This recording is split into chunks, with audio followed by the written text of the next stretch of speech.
Bem-vindo!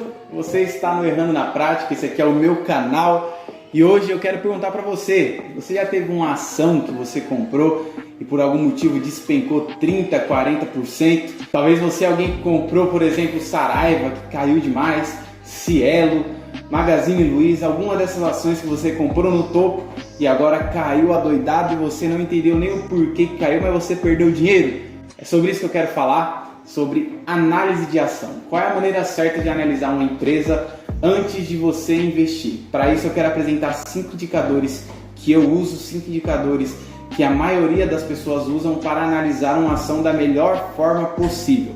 Então, sem demora, vamos para o vídeo. A primeira coisa que a gente precisa entender é que, primeiro, nós temos o dever de analisar muito bem as ações que nós estamos comprando. E quando nós estamos comprando uma ação, nós estamos comprando parte, um fragmento, uma fração de um negócio, de uma empresa. Então, é muito importante, é de extrema importância nós entendermos como é que está a saúde da empresa.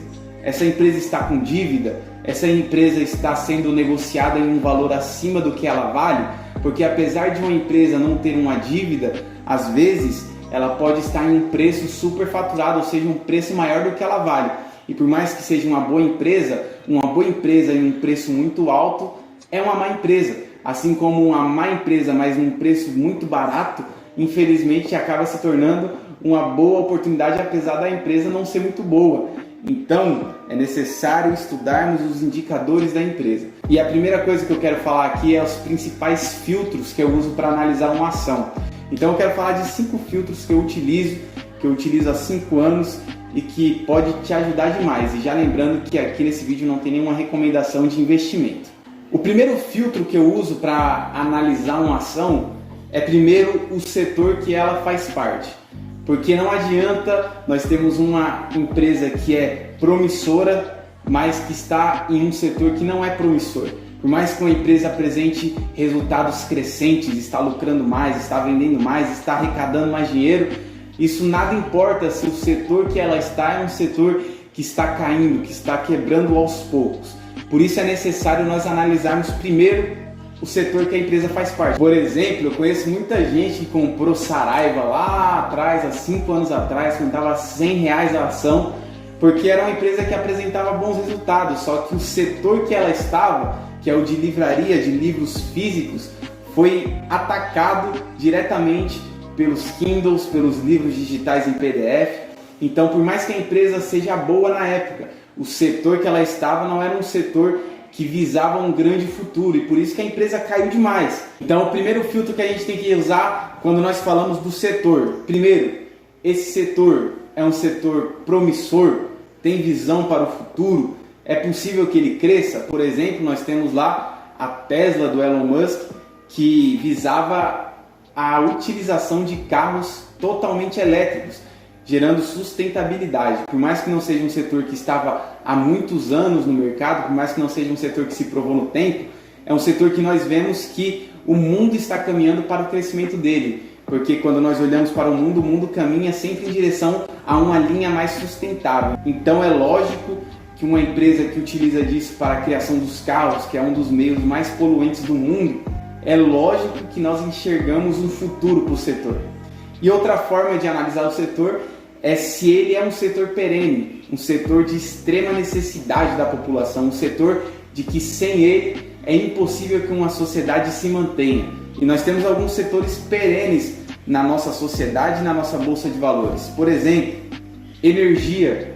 Hoje em dia, com o uso de computadores, hoje eu estou usando essa câmera, tem uma luz aqui, tem um computador aqui, e tudo isso demanda energia. O homem, nos dias atuais, não consegue mais viver sem energia. Eu não consigo ficar sem o WhatsApp, eu não consigo ficar sem a minha internet, eu não consigo ficar sem essas coisas. Então, por mais que o homem tente criar soluções, a energia é um setor perene porque é extrema necessidade. Nós precisamos da energia. E outro, por mais que nós saímos do Brasil, quando nós voltamos para a nossa casa tem uma conta de energia nos esperando. Um outro setor que é perene, a saúde. A saúde é algo de extrema necessidade e está no meio de nós desde os primórdios da existência da sociedade. Sempre foi necessário ter um setor que cuida da saúde. Então é um setor que por mais que os anos passem, por mais que as coisas aconteçam, nós sempre vamos precisar de pessoas para cuidar da saúde de uma população. E esses são dois exemplos de muitos que nós temos. Nós temos o setor financeiro, nós temos os bens industriais, nós temos os consumos. Tudo isso são setores que a população não consegue viver sem ele. Então, quando nós queremos investir de forma segura em ações, é necessário nós dirigirmos os nossos olhos para esses setores que uma sociedade não conseguiria se manter sem eles. Aí você vai me falar, não, Luiz, então eu já escolhi aqui, eu já selecionei algumas empresas, por exemplo, de energia, e agora eu já selecionei aqui, só que são empresas diferentes, como é que eu consigo maior lucro na empresa que eu quero investir? É nesse momento que nós vamos para os indicadores, formas de pegarmos empresas que são do mesmo setor e diferenciá-las pelos indicadores que ela carrega. Eu quero falar de pelo menos 4 ou 3 indicadores, que eu esqueci agora quantos que eu coloquei no roteiro, mas eu acho que são 4 ou 3 indicadores. O primeiro, PL. O PL é um dos primeiros indicadores que nós temos quando nós olhamos para uma empresa. Por exemplo, eu peguei aqui o Itaúsa como exemplo, que é uma das empresas mais sólidas da nossa bolsa, e aqui a gente consegue ver que o PL dele está em 5,4.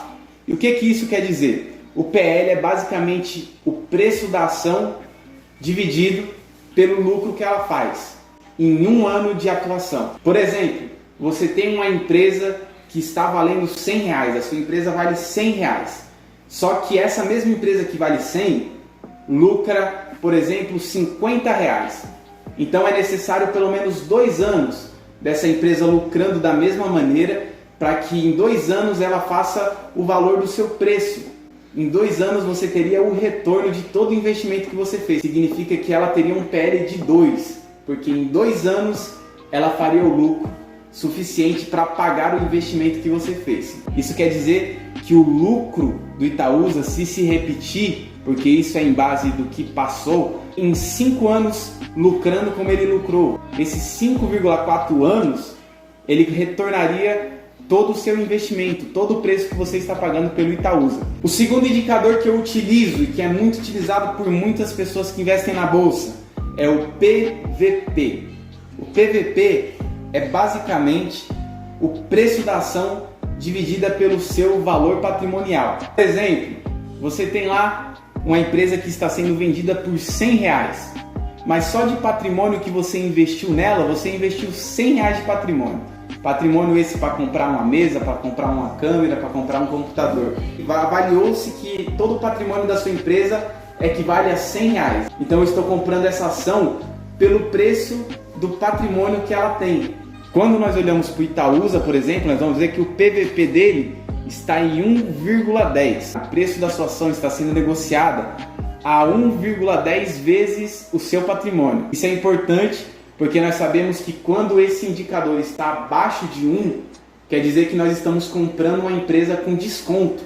Porque para formar essa empresa, por exemplo, se o Itaúsa tivesse aqui 0,5, quer dizer que eu estou comprando ações do Itaúsa com metade do valor do patrimônio que ela tem. Então quer dizer que essa ação, por exemplo, está na metade do preço do seu patrimônio. Um outro indicador que eu uso muito, que é muito importante, é o dívida líquida sobre o PL. É basicamente a dívida líquida dividida pelo patrimônio líquido que a empresa tem, quanto que ela tem em dinheiro. Então, se esse indicador está, por exemplo, acima de 1, quer dizer que a empresa tem mais dívida do que dinheiro para pagar em caixa. Sendo assim, empresas que têm um grande número aqui nesse indicador, por exemplo, 64 vezes, então essa empresa tem 64 vezes o que ela tem de caixa de dívida. Quando nós olhamos para o Itaúsa, nós vemos que é uma empresa saudável, porque não tem dívida. Ela tem apenas 0,1 de dívida líquida, ou seja, o que ela tem em caixa paga a sua dívida, sobra 90% do seu dinheiro em caixa e ela está zerada de dívidas. Isso é muito importante porque mostra a saúde da empresa. Se essa empresa está muito endividada, se ela está empendurada, porque quando nós investimos em uma empresa que é muito endividada, essa empresa vai basicamente usar o nosso investimento para pagar as suas dívidas. E por mais que um dia ela se recupere, isso vai demorar muito e nós nem sabemos se ela vai conseguir se recuperar. Então, sempre priorize investir em empresas que não possuem uma dívida muito grande, ou se melhor, se você puder, sempre foque em empresas que têm mais dinheiro em caixa do que dívida, porque aí nós sabemos que por mais que uma crise venha, ela vai conseguir pagar as suas dívidas apenas com o dinheiro que ela tem em caixa. Por último, para a gente encerrar, o último filtro que eu utilizo quando eu olho para uma empresa é o crescimento da sua receita. Por exemplo, uma empresa que vem crescendo nos últimos anos, que vem progredindo, que vem ganhando lugar no mercado, é uma empresa que nós podemos confiar, colocar o nosso dinheiro, porque nós sabemos que a gestão está sendo bem feita. É uma maneira de observarmos se quem está no controle da empresa, quem está na diretoria da empresa está fazendo um bom trabalho. Uma empresa que vem crescendo, multiplicando de tamanho, é uma empresa que nós queremos ter em carteira, porque nós podemos contar que, assim como foi repetido durante muitos e muitos anos, essa empresa vai continuar crescendo sempre em consistência. Por isso é importante olharmos sempre um histórico mais longo de anos, sempre olharmos acima de 5, se possível acima de 10 anos, e ver se essa empresa vem progredindo sempre acima, sempre à frente. Por exemplo, eu peguei aqui o nosso Itaúsa que a gente está usando nos exemplos aqui, e nós vemos que desde lá de 2008 o Itaúsa tem tido um crescimento constante no seu lucro, por exemplo, que é essa linhazinha laranja. Então, nessa linha laranja nos mostra que o lucro do Itaúsa sempre vem crescendo, a sua receita sempre vem progredindo. E é por isso que Itaúsa é uma das empresas que eu tenho na minha carteira e que eu invisto. É uma empresa que não tem um PL tão alto, apenas de 5. É uma empresa que tem uma dívida enxugadíssima. É uma empresa que está sendo negociada praticamente no seu valor patrimonial. É uma empresa que tem crescido seus lucros cada vez mais e está caminhando sempre em uma visão de expansão. Então, é esse tipo de empresas que eu busco ter na minha carteira. É esse tipo de empresas que eu procuro comprar e investir. Então, esse foi o vídeo de hoje. Espero que isso tenha agregado alguma coisa no seu conhecimento sobre análise de ações e peço, se isso aqui agregou conhecimento, se isso aqui te melhorou de alguma maneira na sua análise de ações, se inscreve aqui no canal, arrasta aqui, clica no se inscrever para você não perder as próximas aulas, as próximas dicas e fica aqui com a gente que ainda tem muita coisa para acontecer. A gente está no começo, tá? Isso aqui é só o começo, tá? Então, boa sorte, bons investimentos e até a próxima!